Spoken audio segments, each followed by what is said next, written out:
Uh, Good evening to everyone. On behalf of Your Satish, your video is not visible, sir. my video is not visible. It is. Yeah. Good evening to everyone. On behalf of Satishodak Academics, we invite you all for this today's talk. This is a talk which is a part of the lecture series that we are organizing continuously on Dalit food cultures.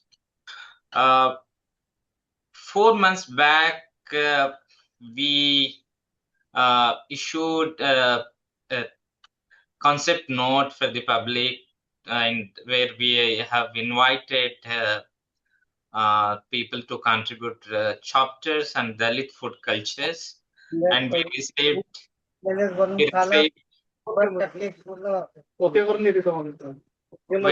request all the participants, please mute yourself so that the session can go smoothly. we have received very good response throughout India, even abroad. And people are writing and already submitted their papers. Since there are a lack of literature on Dalit food culture, except some few articles, and recently Sahu Patole work, and previously there was a small work by Sharmila Rege and other people. And most of the debate is around veg, non-veg kind of discussion. We thought we have to expand this discussion and bring the new dimensions of Dalit food culture, particularly focusing on field work and field work insights across disciplines. And we thought to bring literature people, social science, sociology, political science scholars. So it will be a more interdisciplinary approach to understand Dalit food culture. So we have received both from the senior scholars and new generation of scholars. And this we are working on 2 volumes, probably we are planning, and it will be a bigger, very insightful contribution to this scholarly world, and particularly on food culture, Dalit studies in general, and subaltern studies in a larger. So those who are contributing papers, we thought up to have a direct conversation, opening to larger public, so that there will be a creating an interest among the scholars and the activists who are actively engaged with this discussion. So we have started this lecture series with the contributors, and we have been uploading the same lectures on YouTube. You can watch previous lectures on Satyashodak YouTube channel, Satyashodak Academics YouTube channels. Today's discussion, we are also on Facebook Live.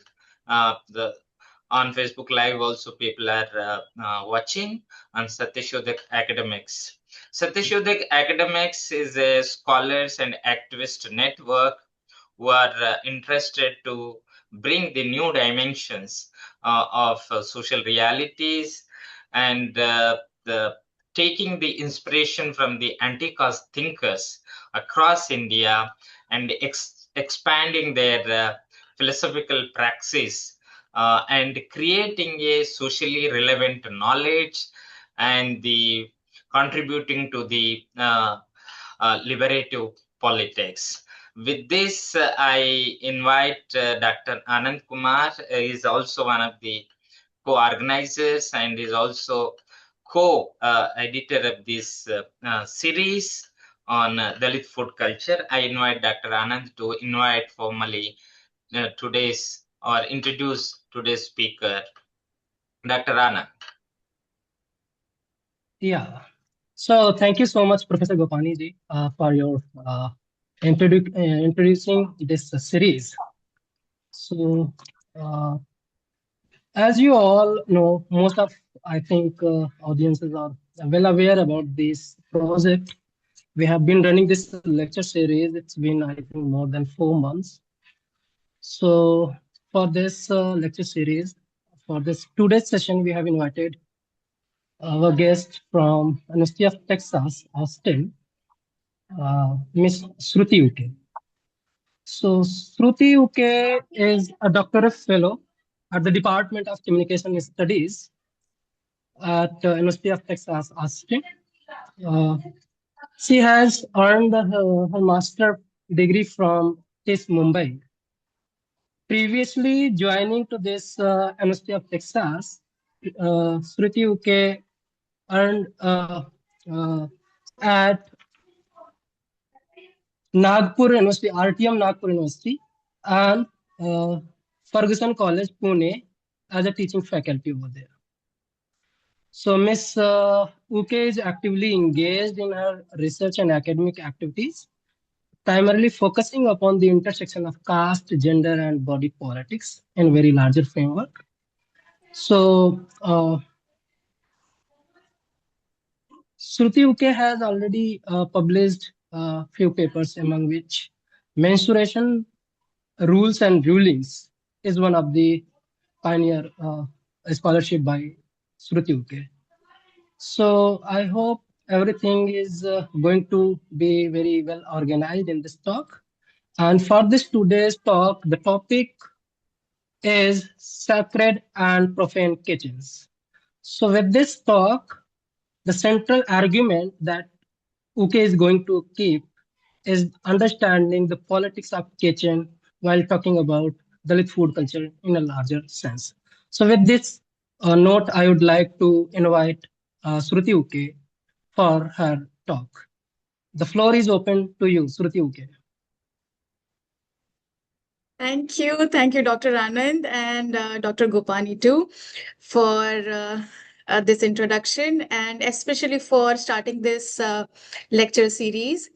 And due to time zone, I was not able to attend many of the lectures from this series, but then whichever I could, they were very helpful in kind of designing my presentation too. So I hope my video and audio is all clear to everyone. All is well. Yes, thank you. And just a little bit, a kind of disclaimer. I am, again, a development studies student. I have done my engineering in graduation, and now I'm doing communication studies. So, not a expertise in food studies and specifically in Dalit food studies. So, whatever I am doing or whatever I did for this paper was because of my strong social positionality. Being a woman and being a Dalit woman gives me a strong positionality to look into the social structure, how it works, because I am. A woman who is placed in a kitchen, who is expected of certain roles in the kitchen, and that is why that gives me uh, a strong idea or strong kind of it provoked me to participate into production of this knowledge. And since you must all be thinking that this series is all designed around the Dalit food culture, and I am talking about the kitchen, so it really becomes necessary to address the spaces which kind of takes the ideologies forward. And that is why even if Dalit food culture is taken as in a broader sense as a culture, but that culture was kind of created within a space, and studying that space from a broader perspective of caste order becomes very, very important. And that is why I took specifically the space to study.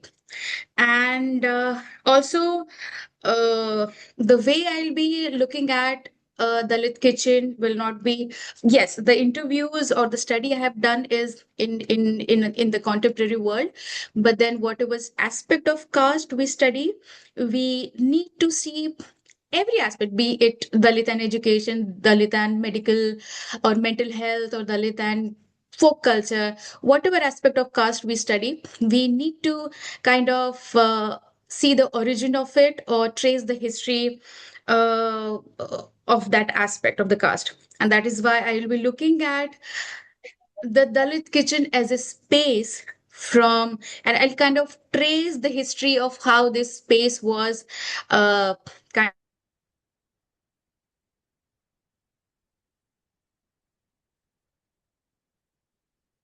So, I would like to kind of share the PPT for that. Yeah, please. So I request Professor Gopani to make a co-host to this speaker so that she can present her PPT.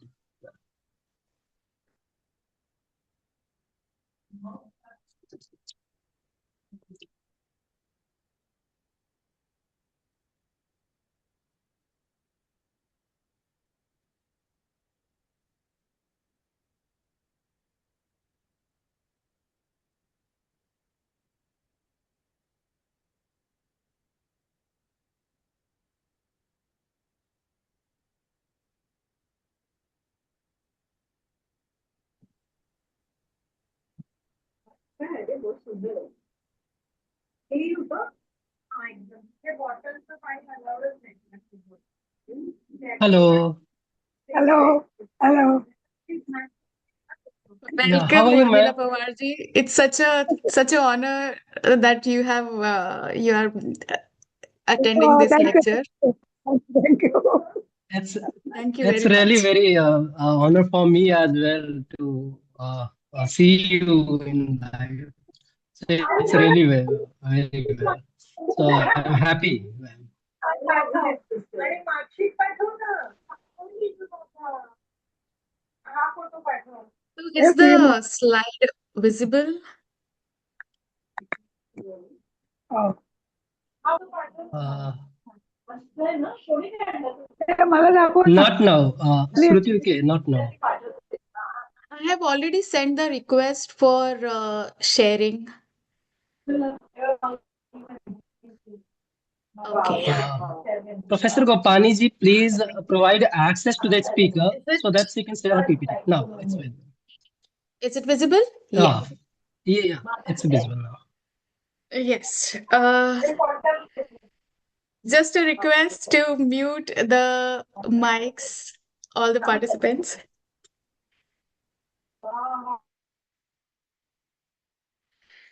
Yeah, thank you very much. So, as you can see on the screen, the topic is Sacred Kitchen and the Profane Kitchen.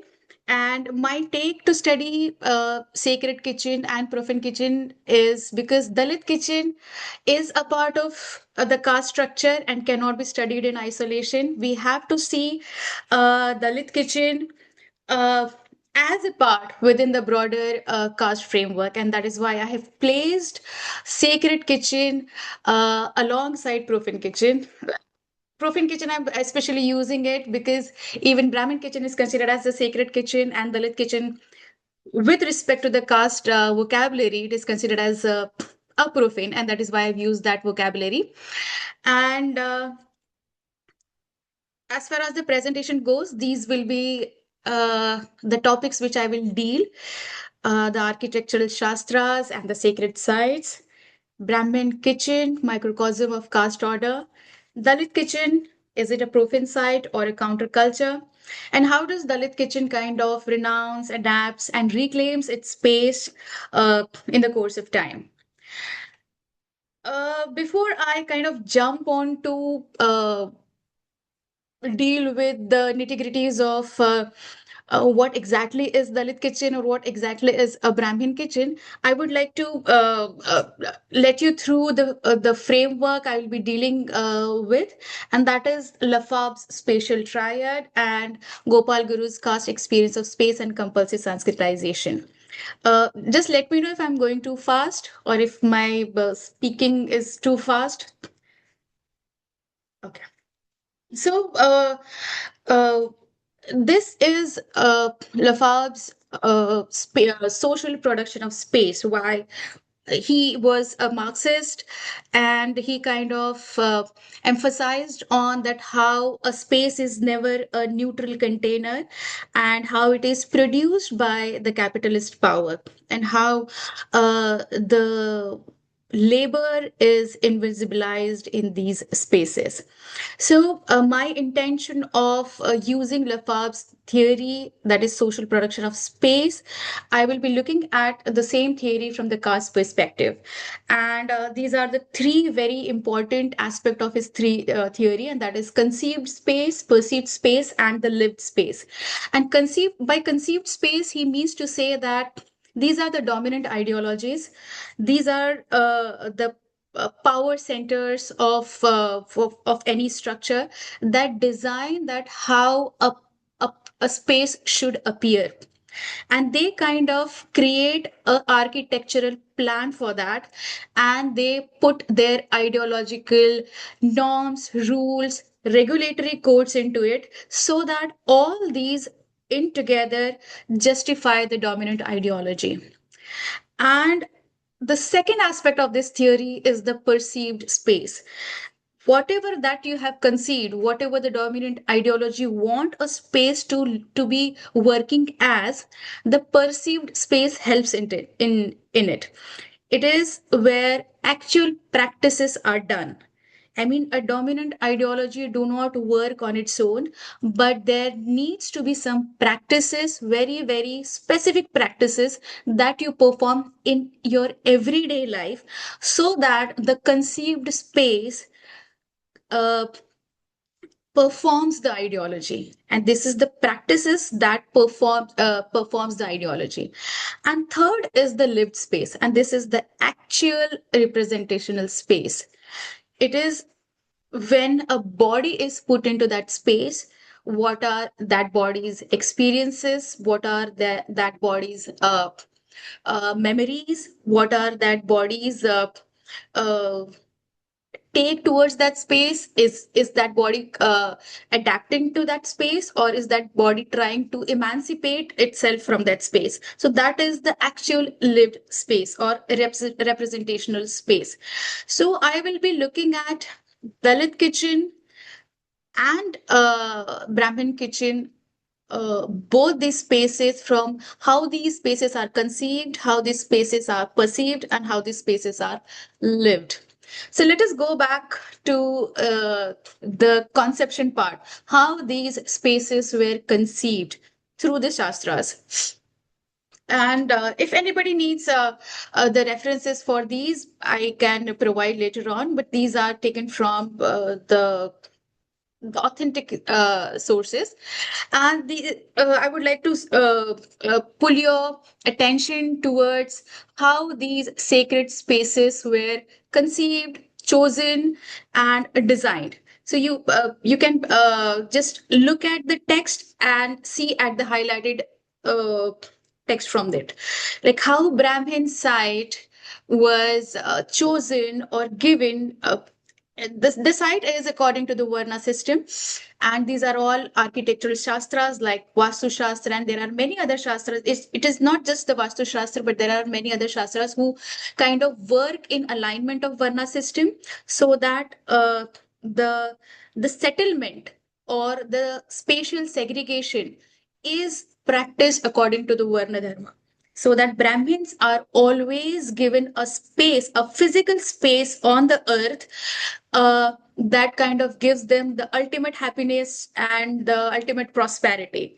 And you can see how the Shudras are always given an inferior side, and Brahmin is given the whitish in hue. The land should be completely without defect. It should smell sweet, and it should be completely minus of all the faults. So these are again another site, and Vishma Karma Prakash, again he is a god considered as the one who has written the Vastu Shastra, and he also advises that how a Brahmin in pursuit of religion should not construct his house in these other directions like Singhaya and whatever these are directions it is given. And because these direction might give him enmity, gynecological disorder, poverty, death, disease, melancholy. So these are all written in our shastras that talks about that how a particular physical site, a physical location should be allotted to a Brahmin, and so to say the other varnas. Again, this is just like Vastu Shastra, these on the left hand side, Brihat Samhita, Maya Mata, and these are all the text which kind of enumerates or kind of legitimates what kind of land, what kind of smell, what kind of taste, how should a particular land appear for all these varnas like Brahmin, Kshatriya, Vaishya, and Shudra. You can very well see that how Shudra is always allotted a black soil land that smells like liquor, that smells pungent, that smells like fish. So all these are again associated with the food practices of the Dalit caste. See, I'm very particular about it. This is Brahmin, Kshatriya, Vaishya, Shudra. Till this time, the untouchable caste is not dealt in these land allotment procedure. It will be very difficult to find the what kind of land should be allotted to the untouchable class, and just a very small mention you'll find in Arthashastras, Kautilya's Arthashastra, that says that the Chandalas shall live beyond the burial ground. And these are the very rare mention that beyond that they should be kept completely away from the village, completely away or beyond the periphery of the village, beyond the cremation ground or burial ground. You don't find any kind of uh, even a particular land allotment to the untouchable class. And that is why when we talk about Dalit kitchen, it gives a very strong meaning, because when you are not even allotted a land, you create a kind of culture out of nowhere.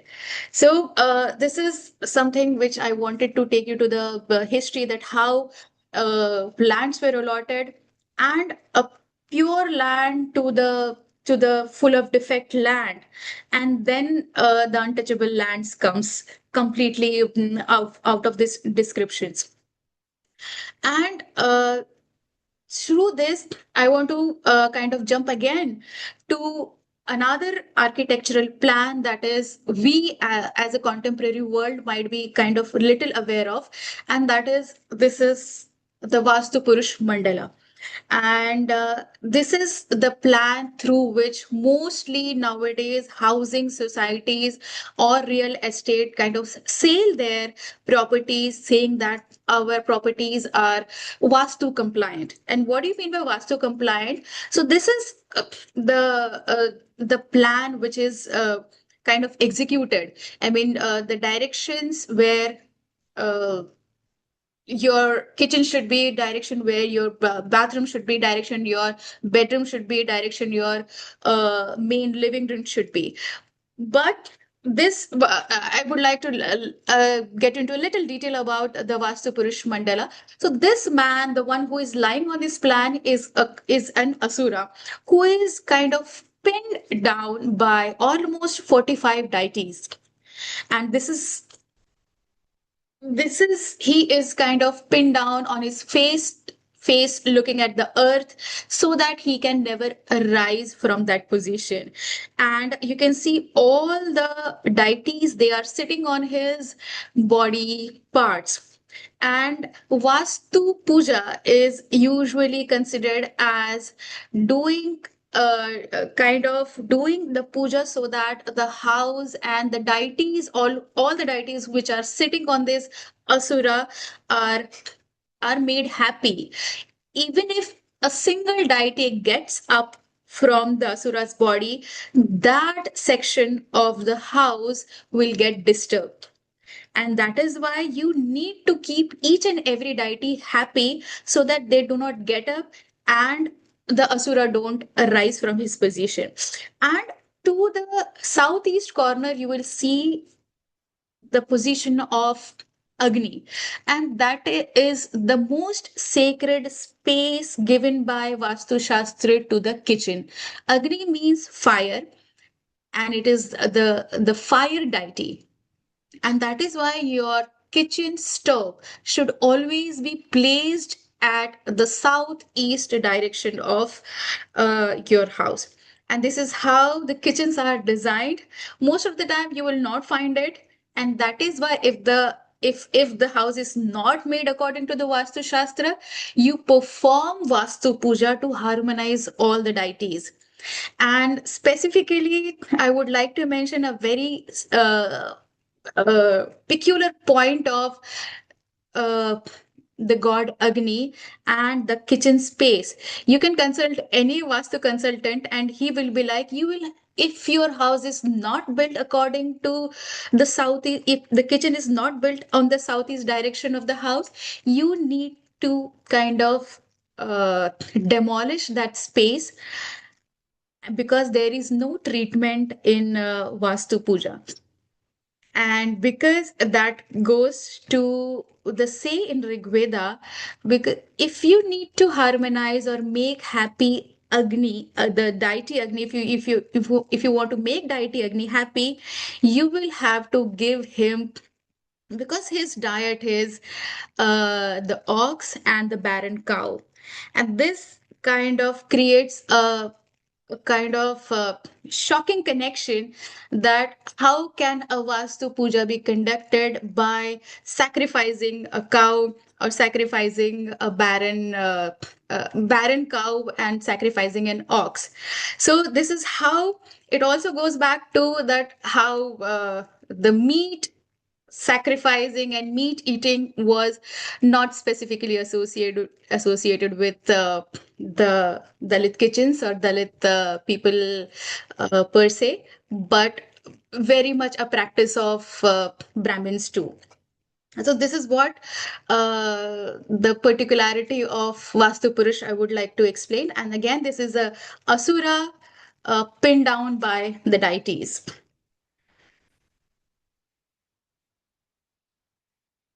So my next slide is again because we have kind of seen the conceived part, that how a plan is made to put ideology into the practice. And here we come on to the perceived section of the space, that what are the practices that makes a space into a Brahmin kitchen or a Brahmin space or a sacred space or sacred kitchen.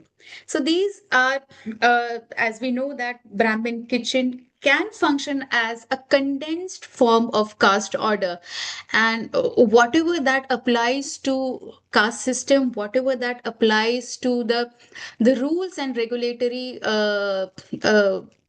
things of caste system applies to Brahmin kitchen, because it works on the notion of purity and pollution. The the Brahmin kitchen, the food is prepared from a perception that it is being offered to the god. The food is considered as prasad, and it also practices the spatial purity. It again acts as an enclosed space. The entry and exit, and which body will move inside, which body will be there, which body will be completely kept excluded from that space. It is again much similar to the enclosed group class, caste endogamous group, that uh, which body will be included in the caste or which body will not be included in the caste. And it also practices untouchability and exclusion. Yes, the notion of pure bodies and impure bodies, be it untouchability, be it the kind of in the sense of caste untouchability and also in the sense of women untouchability. I mean, there are many practices that keeps women who are menstruating away from the Brahmin kitchen, or women who is into uh, a sansaric relation, away from the practice of preparing a certain festive food. So these are some practices which kind of considers a body untouchable or excludes that body. Then it also practices the control over the labor, just as the caste system or the varna kind of divides the labor and practices the control over their labor. Even Brahmin kitchen also does that. The clean works are segregated, the unclean work are segregated, and these works are done according to the rules that align with the caste order. And again, Brahmin kitchen, just like Varna system, is duty bound. And uh, just as Varna says, whatever work is assigned to a Varna, it is a divine duty. Whatever you're doing for the God. You're not doing for your own. So even the Brahmin kitchen kind of perpetuates the same ideology that whatever is being done inside or around the kitchen, it is duty bound, and there is a principle of servitude to it. So this is how a Brahmin kitchen kind of works as a condensed form of caste order. And again, a little more practices which keeps this Brahmin kitchen as a sacred space. And the territorial restrictions. There are again some practices called as muddy practices. We have seen in uh, maybe in the childhood I didn't understand it, but then I have seen many women wearing almost wet clothes while preparing their food in the kitchen, and that was nothing but a muddy or a ritual purity, where you need to have the untouched cloth and untouched body. Complete ritual purity has to be maintained while preparing certain kind of foods uh, into the kitchen. Also, the utensil purification, the insistence on the sattvic food, that is no onion, no garlic, no meat, and the food preparation considered as a divine duty. Because we can see them in written in the shastras also, that if you're preparing your food, it's not for the communal or the community distribution, but then your food must be prepared first for the god, and the remnants must be eaten by you. And this is how you that can make you a righteous person, or righteous, or a Brahmin person.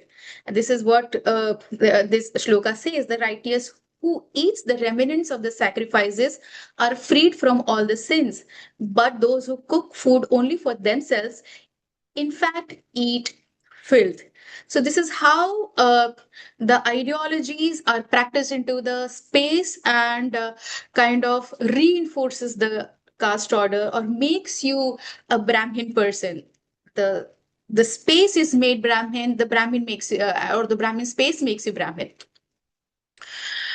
So again, because we are practicing these practices to make that space a sacred space or Brahmin space, but the duty or the responsibility falls on whom?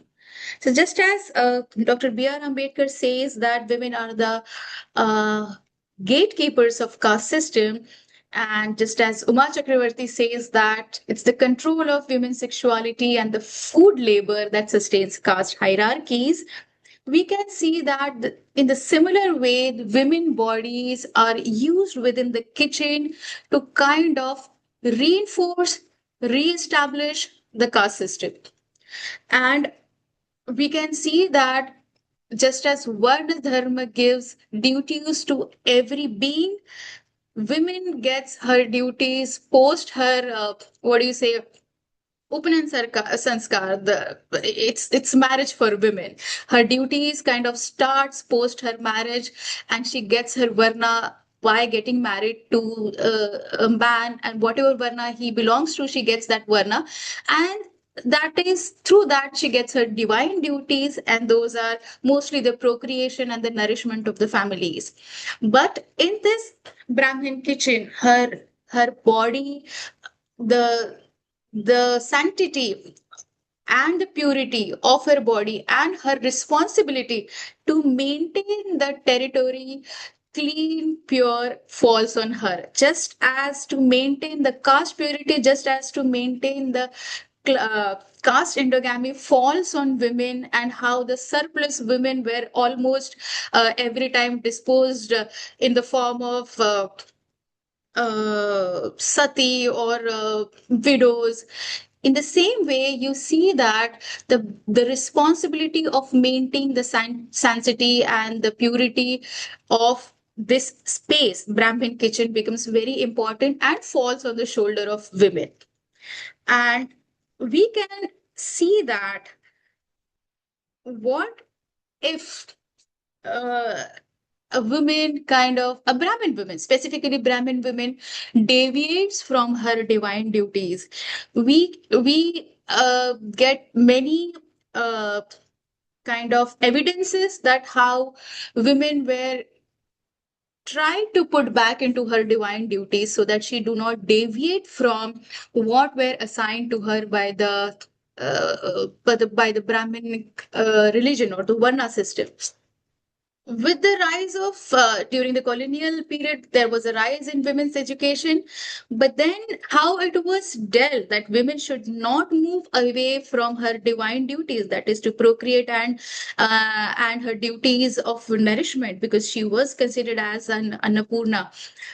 So the rising education should not move her away from these divine duties. These were the kind of Marathi periodicals which were published, and you can see the numbers of them. There. I have listed few, but there are many more, and it's just the Marathi periodicals. There are many other in other parts of India too.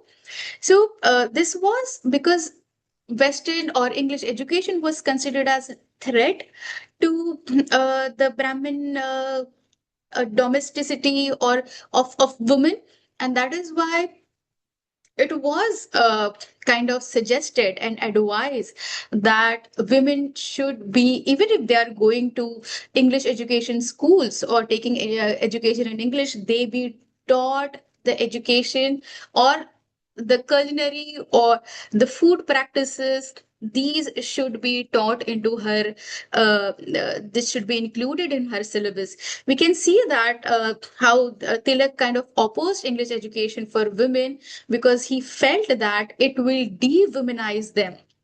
And to which Bhandarkar says that we do not propose in this institution, because he was into the process of starting schools for women. So he kind of proposes a counter to it, but then within the structure, he says that we do not propose in this institution to make our women learned, or teach them to neglect their household duties and take to books.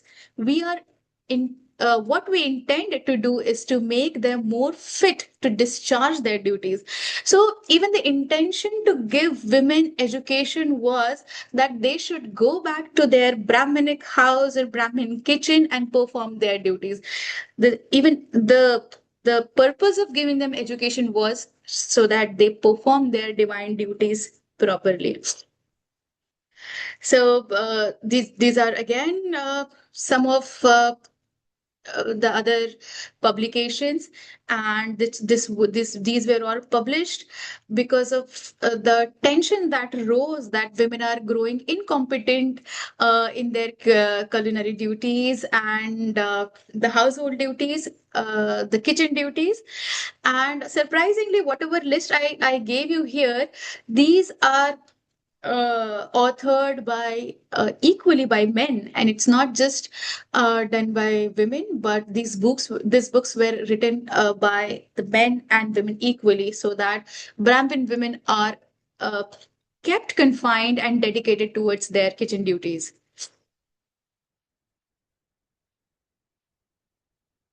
Now let's go to the conception of Dalit kitchen. We have seen the conception of the Brahmin kitchen. Then we have seen how the practices are done so that the Brahmin kitchen remains sacred. Then let's come to the Dalit kitchen and how Dalit kitchen was conceived. So the very clear answer is there was no say, there was no intention, there was no particular uh, method that was employed into the conception of Dalit kitchen. Rather, Dalit kitchen never existed into any of the ideologies. But because there was no design, there was no vastu shastra that designed a layout for this. There was no choice of land, whether pungent, whether it smells fishy, whether it smells sweet. There was no such land for the Dalit kitchen. There was no such southeast auspicious direction, whether it should be north, east, west. No, there was no such restriction of what kind of food that should we cook so that we'll kind of make it into a Dalit kitchen. But since sacred kitchen was constructed by a dominant ideology, the similarly Dalit kitchen was the product of the same dominant ideology. It stood completely on the extreme opposite end as compared to the sacred kitchens. And how kind of it works as a uh, though sacred kitchen might call it as a profane kitchen, but then it operates as a deviant kitchen or a counter architecture, because it never worked on the aspect of cooking as a ritual, but it was completely based on the aspect of survival. It did not have the position of god Agni. Neither the woman who cooked food was considered as a goddess Annapurna. And there was completely the absence of the practice of untouchability, because when your entire body is considered as untouchable, then then the segregation within your community that no, you will not be allowed to enter, or you will be kind of excluded for certain amount of period. That aspect was not present in the Dalit kitchen. And there was no aspect of, again, enforced labor, division of laborers, the politics of touch and purity. It also did not govern women bodies. And uh, just as the sacred kitchen kind of worked on uh, strict segregation, Dalit kitchen kind of worked on or functioned on families' collective toil.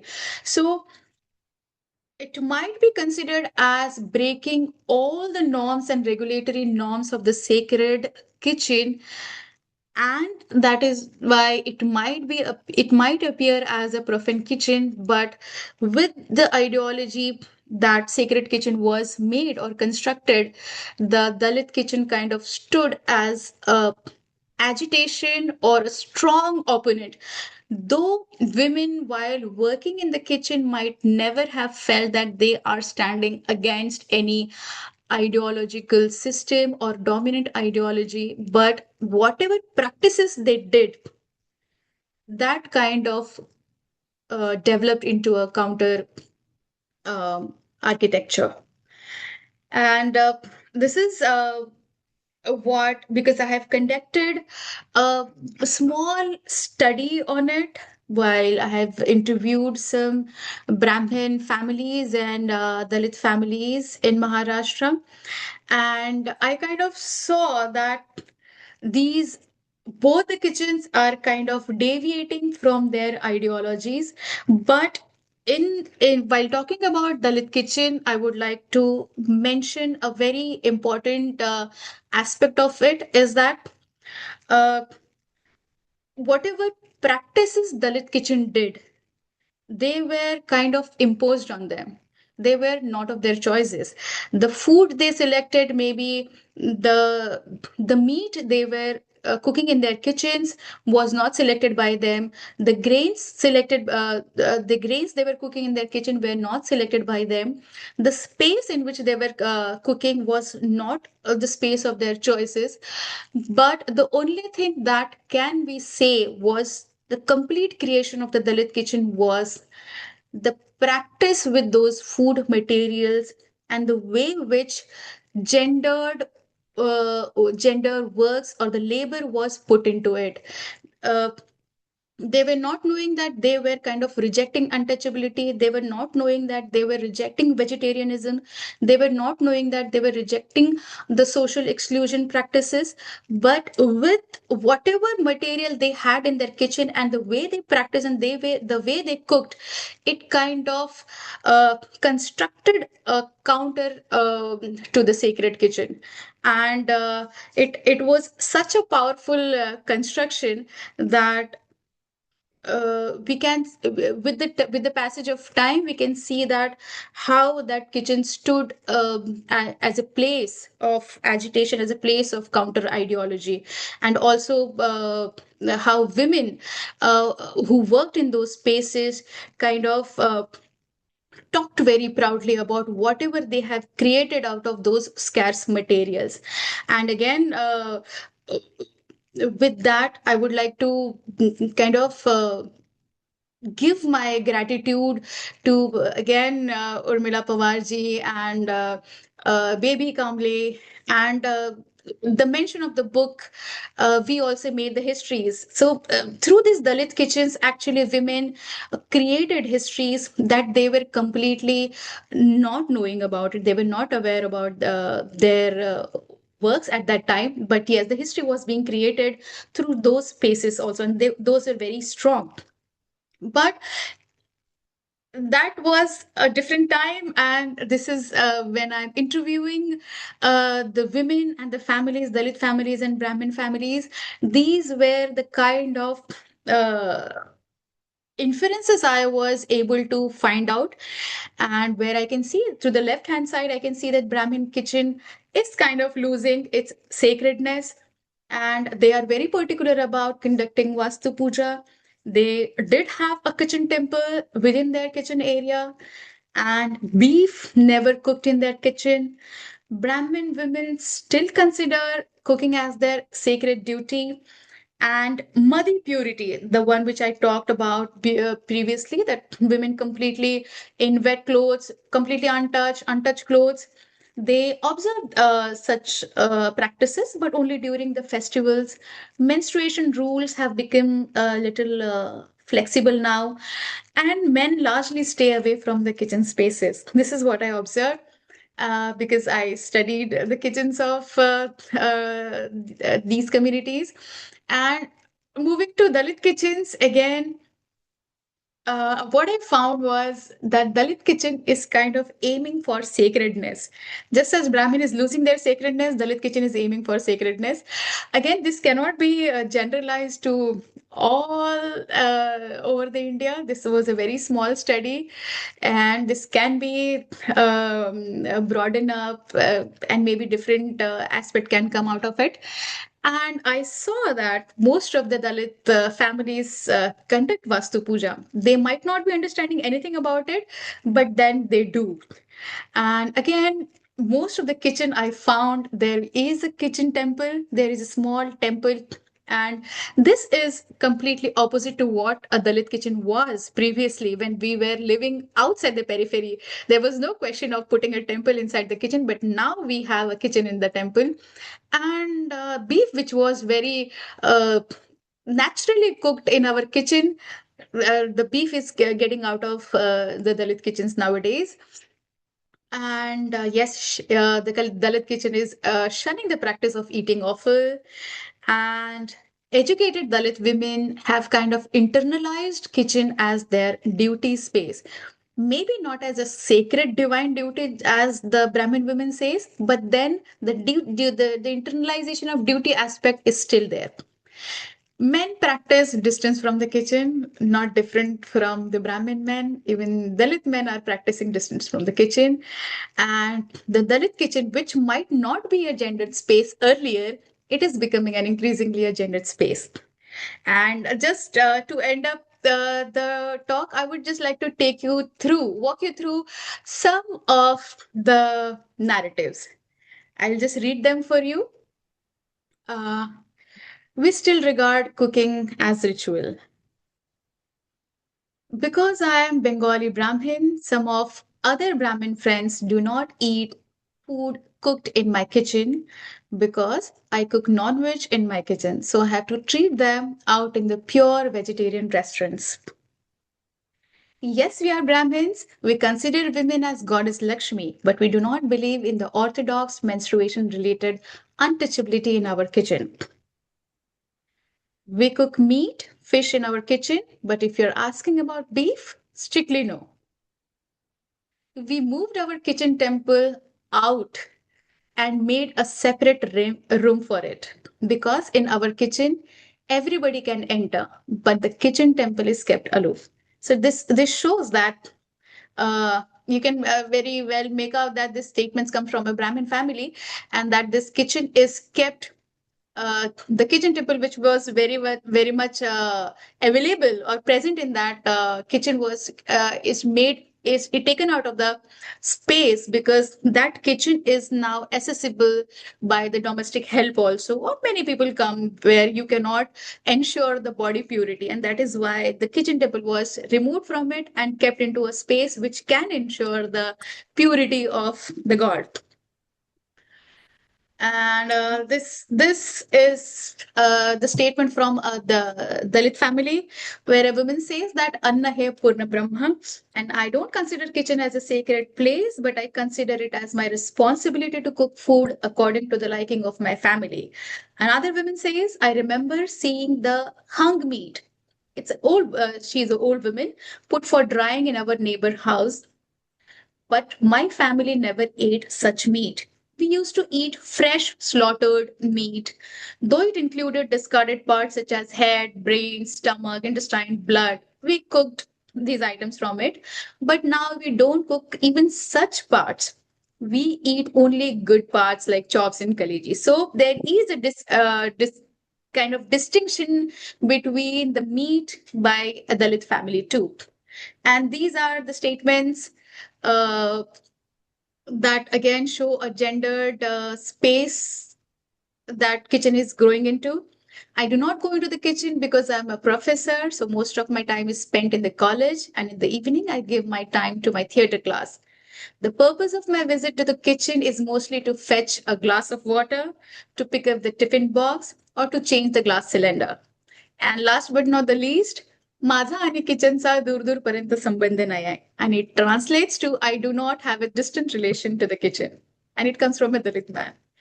So that is my study. And thank you for listening to me. And I'm so happy. I'll be so happy to have a discussion with you all. Yes. Yeah. So, so, so thank you, Shruti ji, for enlightening our understanding about the politics of kitchen space and how this Dalit food culture revolves around all these deeper interconnected aspects. So when we launched this series, we were thinking most of the people are discussing about Dalit kitchen or Dalit food culture, mostly in terms of veg versus non-veg things. They very rarely see that there are so many things, nuanced aspect interconnected, and they bring more thing or more nuanced aspect that are deeply connected to the power politics in a very larger scale. So I'm happy to listen your scholarly talk, and it opened a very Thank you. new spaces for me. So I just and I am also happy to see the audience response, how they are sending their means hearts and other reactions. It's very nice. So Thank it's you. and Thank I you. especially so my special thanks to you for managing this difference of time zone and all. I know it's very difficult, but still you manage so well. So I'm happy. So with this, I just would like to invite Q&A session. Means I just would like to open this session for the audience. If there is any questions, you can directly ask Shruti, or you can Yeah, directly please. type it on the chat. But yeah, It's better you unmute and talk to me. I would love to hear you. yeah, it would be better, I think. More. Thank you, Chandran Excellent Kumar ji. lecture, Shruti ji. Yeah, wow. Thank you. Thank you. You won the hearts. Thank you. Yeah. And I'm so happy I could see some um, familiar faces in the list. So I would invite them if Yeah. they want to talk to me or ask something. Uh, People are waiting in the room if you could admit them. yeah, I have admitted.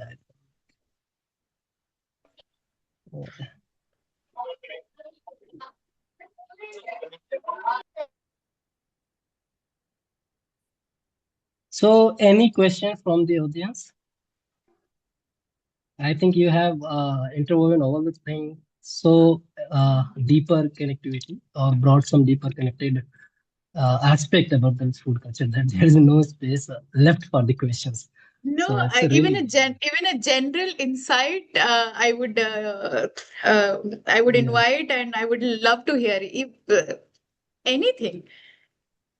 May I? Yeah. Hi, Shruti. Am I audible? Yes, yes. Hi. So first, congratulations. That was such a brilliant, speech. It was very nice, very well spoken, with great insights into it. I think the first bit, I think I missed because of network issues. I just wanted to know what triggered your interest in this area. This came out of a study, like you said, right? This came out of a study. What was it that got you thinking about the kitchen space? Is something that I would like to know. No, it did not came out of study. I said that it is my strong positionality being a woman. Okay, but you were And talking about narratives. I thought it came out. You were talking about narratives. No, I thought it came out of a study. no, this is my own research, which I have Okay. done. Mm-hmm, But if you're mm-hmm. talking about why I took the this aspect, so that interest came out of being a woman placed in a kitchen, and a Dalit woman. So that is Oh, completely out of my interest and okay. experience. All Yes. right. But that was a brilliant exposition. Thank you. Thank you.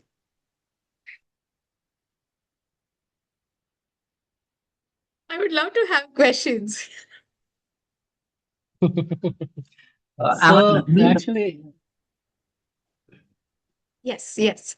yes, you are audible. So that was very insightful lecture. And my question is that you have mentioned about how Brahmin practices has domesticized Brahmin women. As they have also domesticized Dalit women too. I just want to Yes. know your insights, how it works and how these ideological conflicts are there, and how this politics works within the fragments of with various narratives of upper caste women versus lower caste women. Are there these narratives in the kitchen also present in kitchen narratives or talkings? You have find anything about that? See, that is why I said that Dalit kitchen cannot be studied in isolation.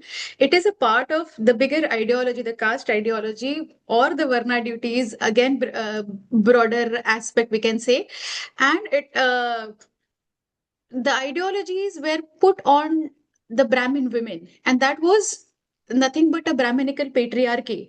This is how Brahminical patriarchy worked, and they made women to function in a way so that the caste purity remains intact, and that kind of got imitated down the Varnas, just as Baba Sahib calls it is a graded inequality, and people kind of there is a association of respect to the upper varna, and there is a association of contempt, hatred, and the disrespect to the people who belong to the bottom varna, or the out of the varna people. So people always look up to the ideologies or practices which are uh, considered as respectful. And that is why when Brahmin women kind of practices certain things, those get kind of copied, pasted, imitated by other people to raise their status in the society. And again, this cannot always be a Sanskritization, but just as Gopal Guru says, a compulsive Sanskritization. Most of the time, we do it out of compulsion. We do not leave eating beef because we kind of find a shame into it, but then that or we have stopped liking it, but then because a Brahmin ideology calls it a filth, calls it a bad food or dirty food, then we kind of internalize that shame, and then we start practicing in our kitchen also, so that we don't get excluded. And my study was especially in the kitchens which are into gated communities. Maybe a woman, Dalit woman in a village will be very assertive. She will say that I will cook beef no matter what. But a woman who is into gated community, who is educated, yet she feels internalizes the shame. She feels shameful to cook certain food those are associated with the Dalit community. So she kind of tries to associate with the Brahmin practices. She will cook more such kind of cuisines or delicacies that are associated with respect and not with contempt. I hope this So, answers. no, no. I will add this another question to that. Yeah. Are they were part of only Sanskritization, or there were some instances where there was also a practice of desanskritization? Because some of the women in Dalit communities have started the practices, which was uh, later it was also practices by upper caste women. In our field work, we have found that there was a festival in our local deity festival where some sort of prasad is being cooked, and similar kind of prasad is later being cooked by the Brahmin women. On later on, that puja was Guraiya puja. It was basically, it happens in Bihar. So you have also found anything that was the part of desanskritized? I am not uh, uh, willing to say that it was the part of only sanskritization, that most of the scholars forms that it was substantive Sanskritization. Are you have you find anything like that that were the part of desanskritization where women have started something, and it was the practice was later started by the upper caste women too?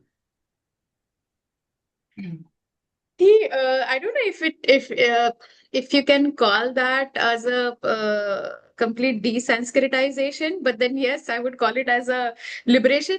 There are certain practices which food practices I have not come across. Maybe you have kind of enlightened me that the specific, see, Brahmin women might start cooking beef, but then she will not cook in the way that was kind of invented in the Dalit kitchen. Uh, that is something the Dalit food culture. That is owned by Dalit women because that was created out of the beef, but in the way Dalit women wants, Dalit people wanted, and that is solely the Dalit food culture. Maybe a Brahmin woman will cook beef and not completely in the fashion Dalit people cooked it. So it can be considered, they can consider it as a choice of food. They can be consider, they can name it as the emancipation or liberation of the rules they were following few years or centuries back, but uh, they will not call it as a desanskritization. But yes, uh, people have kind of taken some inspiration from the food those were prepared by Dalit kitchens, but they have not they have appropriated it. I have not named it that they have taken the inspiration from Dalit people, because again there is a shame associated with that recipe. This has happened. Shruti. Uh, Very nice, Shruti. Actually, I just would like to know when you are speaking about the practice of wearing wet cloths while cooking the food. So, in which Madhi region culture. you're particularly talking about? Is it This particularly based in Nagpur or what is the it? southern India, southern Brahmins. Southern Brahmins. And it is not practiced in Dalit? Or did you find this practice also in Dalit culture or Dalit people? So that this Madhi culture is the extreme purity. I mean, extreme cleanliness. There should Oh, be the women that this the extreme cleanliness and extreme pure, these aspects never were the part of Dalit kitchen. And but sadly, uh, sometimes the Dalit families kind of adopt certain cultures in the name of that they are practicing only hygiene, they're practicing only cleanliness. Even Brahmin people will kind of practice their own casteist activities in the name of cleanliness, in the name of hygiene, but those are caste practices, those are related to untouchability, those are related to segregation, those are related to exclusion. So these practices, uh, we don't find that whenever a Dalit woman is cooking food and somebody is not allowed to touch her. Because in Madhi culture, if by mistake you touch that woman, she has to stop the cooking and go back to the washroom and bathe again.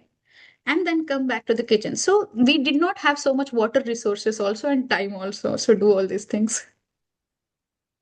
yeah. So it's mean a very sophisticated and very subtle tool they are practicing while they are saying that no, we are not practicing any caste or all, rather it is an extension of a hygiene issue.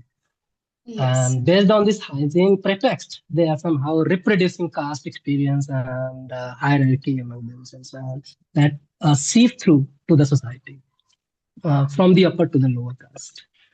So, in your research, have you found means some excerpts or narratives from men who are really interested in cooking and involved in cooking in present day India? Sometimes I they Sadly, the families I interviewed was gave me a very gloomy picture. I mean, they were visiting like a tourist to their kitchens, and even when asked that what if there is a medical emergency, what if the wife is fallen sick, so they directly said that there are options to outsource the food. Then I asked, why outsource? You can keep a maid for 2 3 months if your wife is, or if you yourself can cook, or if you can keep the maid.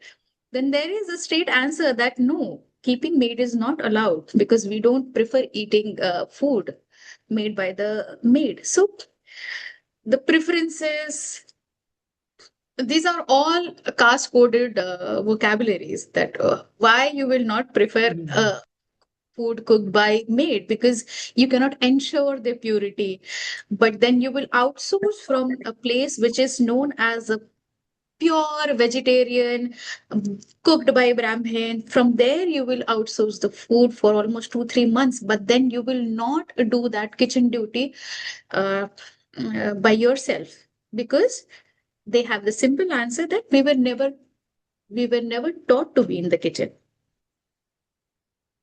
Yeah, well answered. Very well studied. Actually, I'm happy to see your research, and especially There's a I question. congratulate you. There's a question in the message box, and that why we are eulogizing Dalit food or spaces. These spaces are imposed on them. I'm not very clear with the question. Can you unmute and ask the question again?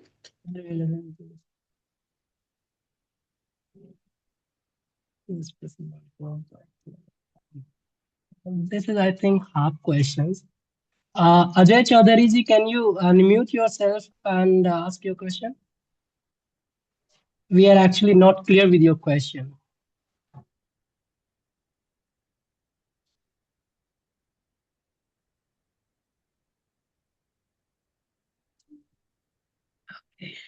No problem.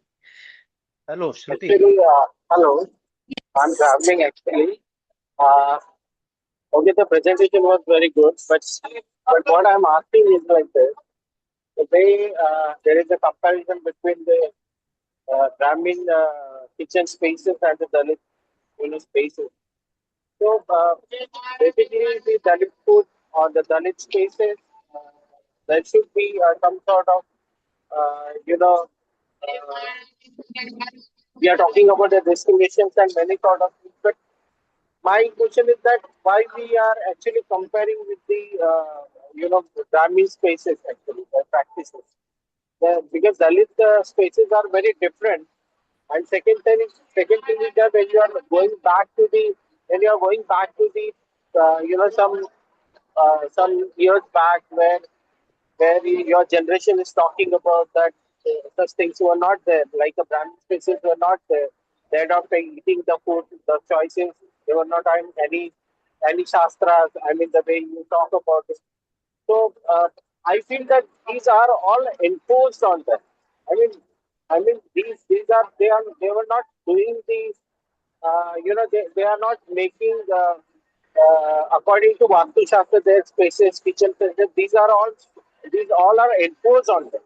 They are not like accepted, and they wanted to do like that. Now they got a new ways to understand the kitchen from the different point of view. You are talking about that these are the Brahminical spaces, though it is a very sacred, and when they are learning the sacredness, why you are thinking like that they are Brahmins actually? I mean, this is what, and there is nothing to eulogize also about the Dalit kitchens as such. I hope I made my question.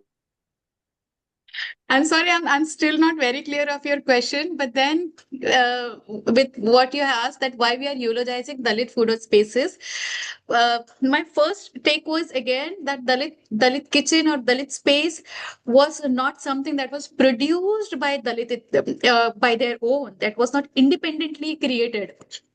It was again the product of the dominant ideology that wanted to create a sacred kitchen or sacred varna or a sacred space or a sacred whatever a structure.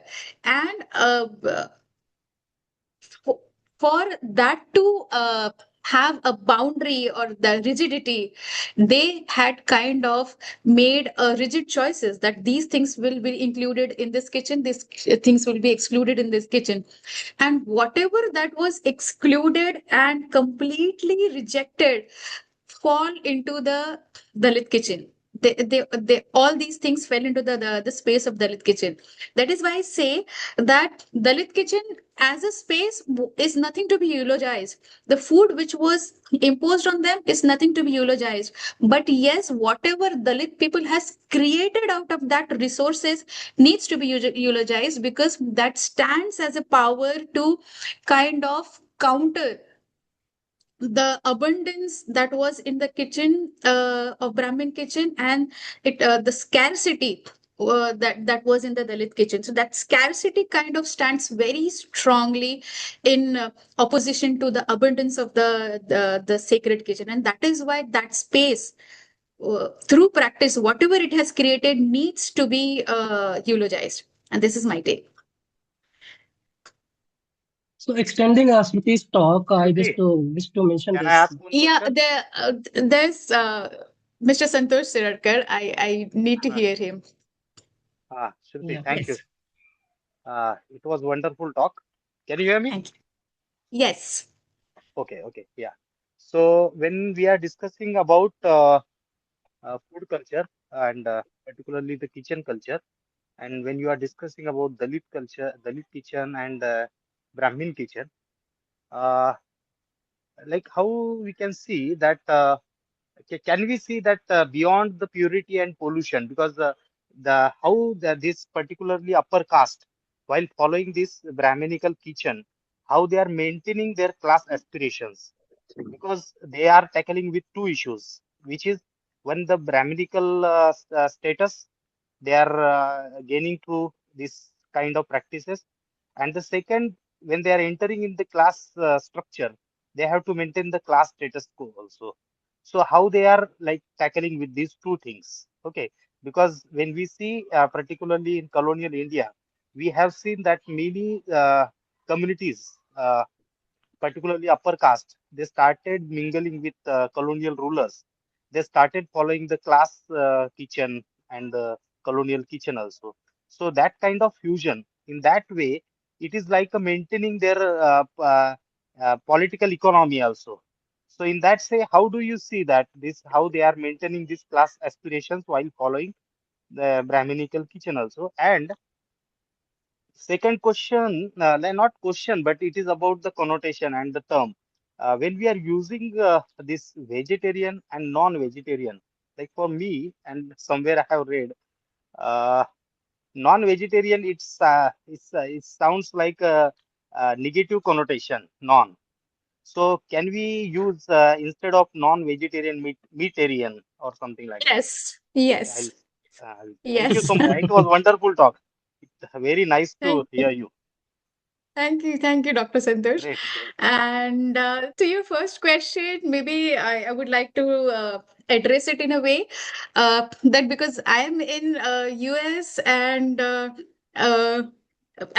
have personally never eaten beef, but then there are things when you eat and you never get to know that it was a beef. And there are many Brahmin friends here in India that those are completely into beef eating and this US class culture without even a guilt that they are kind of violating their caste norms or caste rigidities. Similarly, in India, you will see many Brahmins who are into the who want to maintain a class status. They will adapt to certain food habits. Those were completely banned in their uh, uh, caste regulations and all, but then they will uh, kind of eat it or practice it uh, preferably outside their houses. I mean, they will eat those things which were not allowed in their kitchen. They will eat in their outside their kitchen spaces and maybe not particularly cook on their cooktop. So these are kind of way they kind of assimilate themselves within the demands of the class culture and also being associated with their caste rigidities that yes, I eat beef, but then I don't cook that in my home and never on the stove of my home. I eat it outside. Even my family members are allowed to eat it because we have to mingle in the society which has eating beef practices. So these are the way these things are adjusted and managed. Just as I have mentioned a narrative where a Brahmin woman said that other Brahmin women do not come and eat at my house, so I have to treat them outside in a vegetarian restaurant like Haldiram. So she says that because meat is cooked in my house. So she is kind of maintaining a class culture in the house and maintaining a caste culture outside the house. So very smartly, both the things are maintained. I hope I have answered it. Yes, thank you, thank you, thank you. Yes. Yeah. So very nice. Actually, I think there is no question left. Hello. Uh, Hello. Yes. Yeah, please, Milinji, please. Okay. Uh, it's very, uh, problematic. I found that there are many scholars who are actually glorifying that Dalit kitchen. Even there is one book came out on Dalit kitchen in Marathwada, written by Shahu Yes. Patole. Chahu Patoli, yes. So why actually the Dalit scholars are glorifying the Dalit kitchen? Why it is different? From Brahminical structure or Brahminical kitchen. Uh, are we uh, actually uh, what we can say that uh, giving importance to the Dalit kitchen, how that was very rich in terms of protein and other things, or it was uh, what we can say, it was forcefully that the meat should be eaten by Yes. Dalit people, hai na? Yes. So Yes. these things we need to understand first, and after that, can we glorify it? That is my question. Yeah. It I was good. completely agree. Completely agree. Yeah. Should I answer it? Yeah, yeah. Okay. Go ahead. Yeah, I completely agree to you, Dr. Milen, because again, I have addressed a similar kind of answer to Dr. Ajay Chaudhary, that there is no point in eulogizing Dalit kitchen because it never had a space for itself, it never had an ideology, it never had a food of its choice, it never had anything. I mean, nothing that was given or meant to be in the Dalit kitchen was selected independently by their choice by the Dalit people. So there is no point in eulogizing it because everything was imposed, everything was discarded, and out of that scarcity, that those things were chosen for the survival purpose. So there is nothing to be eulogized about it. But again, my point is, when there is a scarcity and still you create something out of it, that shows your struggle, that shows your struggle to stand against a dominant ideology which actually wanted you to completely dispose, but then you still stood, you still survived. So now the Especially, Dalit kitchen especially should using function. their, Yeah. yeah. So sorry uh, to intervene, Shruti, but I just would like to highlight this point that especially they are using their traditional knowledge about cuisine practices and culinary practices, how their culinary knowledge is so uh, rich that No, I would kind of disagree into it because there was no such tradition. There was no such tradition that Dalit peoples were following. They didn't have a tradition. They kind of created their own. I mean, there was nothing that needed to be followed or that their previous generation did this. And so we have to do that. That is called as tradition. Because when earlier generation do something and then next generation does that, it is called as tradition. When something is thrown at you and you have to survive out of it, then you create a kind of survival tradition out of it, and that is what is eulogizing factor of Dalit kitchen, and that shows the struggle, and something that the things that were practiced in that space. That space initially was not such a gendered space. Even the dealing with the meat, the heavy meat was done by the men, the cooking was done by the men, and that was not a gendered space, a collective space rather.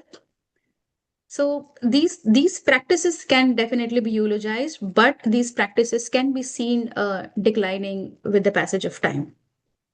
Yeah. So, ma'am, I would like to intervene.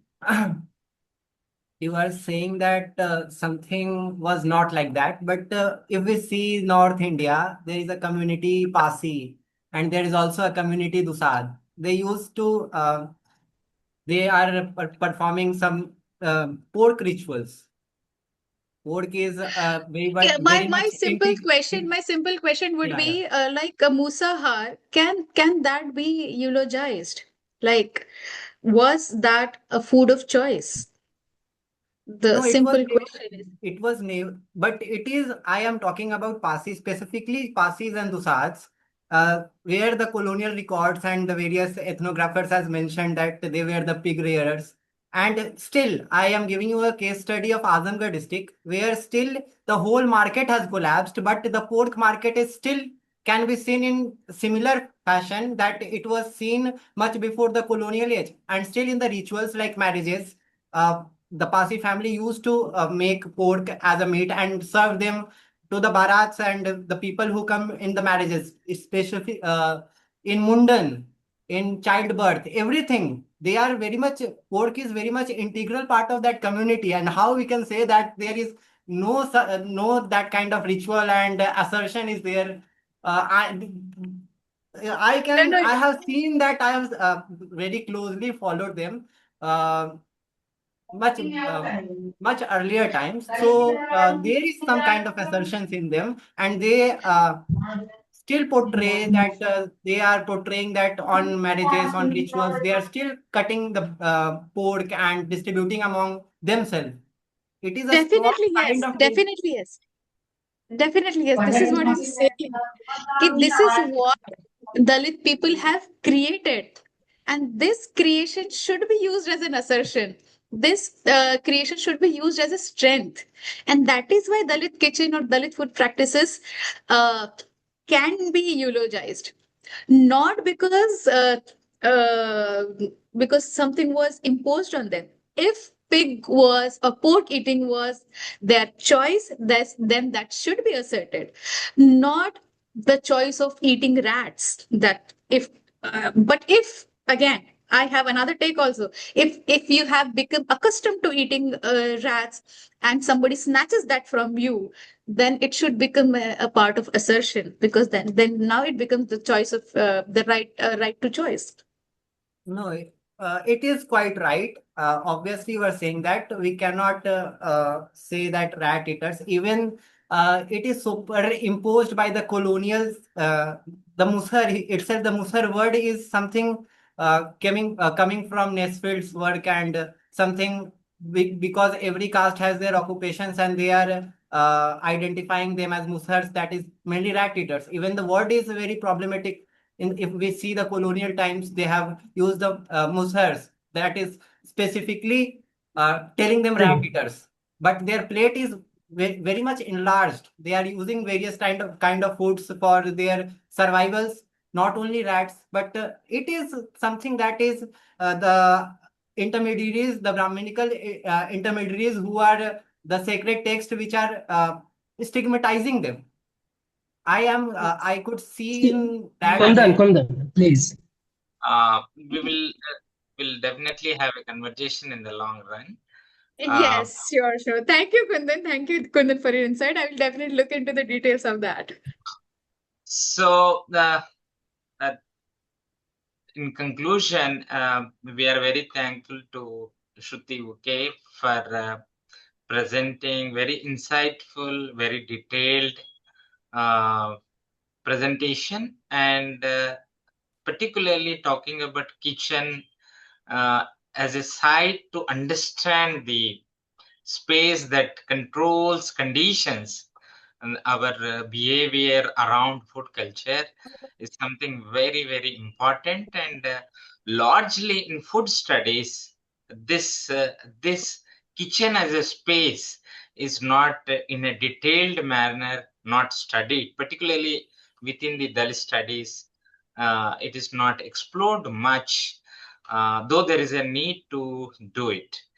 Particularly bringing the comparative understanding also help us to see the entire two different world within this space kitchen, and which are opposite in its practice, in its orientation.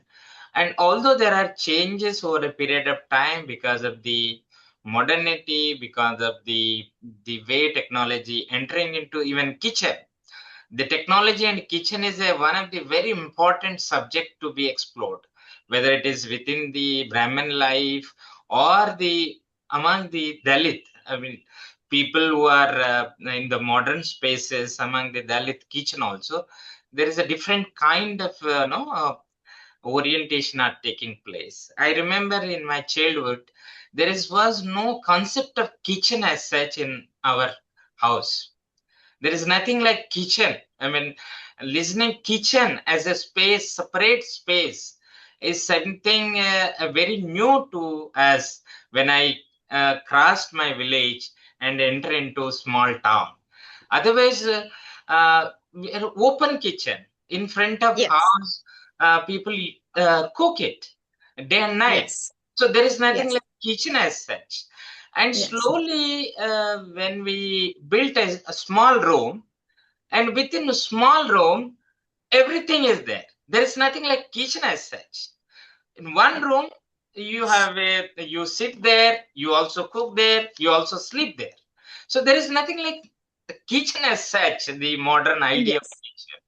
So from Yes. that stage to the corresponding, the class, the mobility, that also gradually brings the idea of a kitchen among the Dalit life also. You have a villages where you don't have a idea of kitchen. You also have a modern life of Dalits who are staying in cities. You have a very separate idea of kitchen. So those things also become very important when we talk about class, mobility, and so on and so forth. This particularly when we talk about uh, uh, the YouTube, social media, and the cooking styles that are influenced, whether it is in Brahman kitchen or even Dalits. Among the Dalits who are little educated, they begin to influenced by the social media for cooking. They just open the YouTube and they begin to cook it. And just we should not separate these changes that are taking place. And I could remember, because now if I go back to my village, and people are using Instagram and YouTube because of the technological advancement in village, and whatever little space they have within house, they are able to get influenced by the new technological facilities. So this become also part of inevitable part of the Dalit kitchen space. So there are many aspects that one could expand to understand these spaces, but it is a very important side that you brought to us, and it's really enlightening us, and hopefully you will take a bigger study to understand this, and it will be a very insightful area that if you develop in a longer run book size manuscript, it will be a great contribution to understand not only Dalit food culture or kitchen, it is a food studies as such. How do you understand kitchen as a space without which you can't think about food culture at all? So with this, we are also thankful to the audience who participated in the meeting, as well as on those who are watching on Facebook. We are very thankful, and this we will upload to YouTube. You visit Satyashodhak Academics and you can watch it. Tomorrow we will uploading it, and we are very thankful again, Shruti Uke, for bringing new Thank insights. you. Even I extend thanks to the entire team, Dr. Anand, Dr. Gopani, and everyone, the participants equally. Thank you very much for giving me this Thank you very much. opportunity. So we will update the next meeting, and probably it will be on 18th, and so please look for the updates. Thank you very much. Thank you very much. Thank you. Thank you. Sir, before concluding this, there is one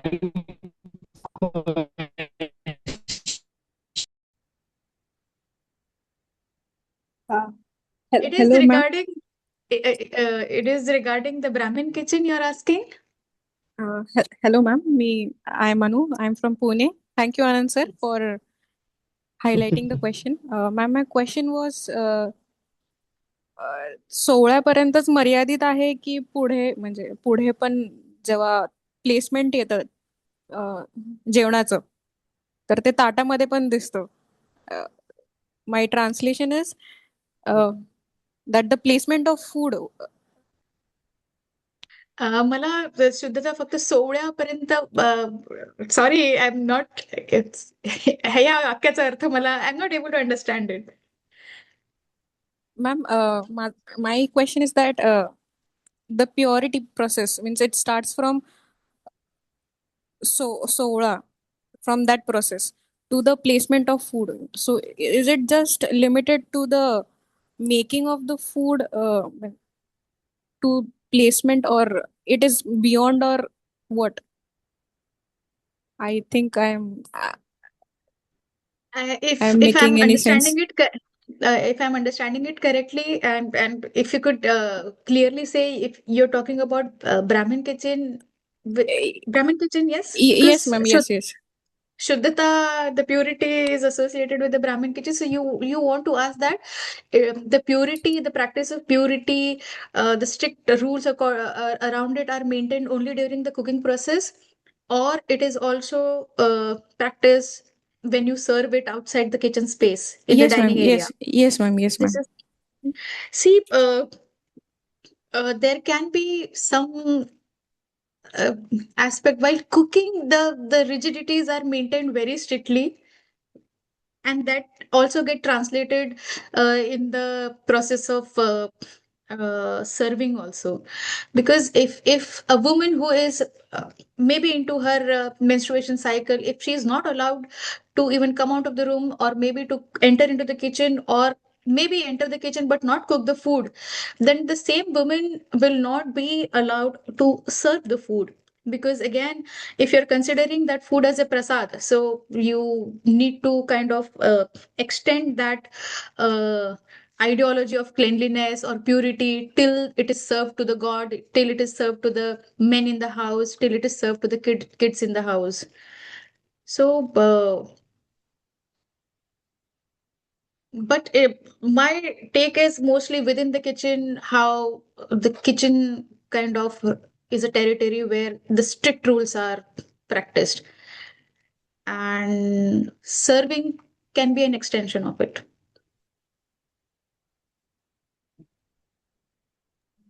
Okay, thank you very much. So Thank you, thank ma'am. you.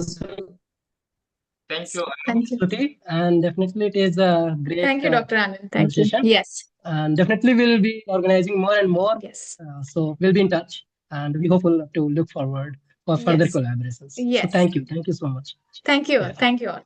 Yes.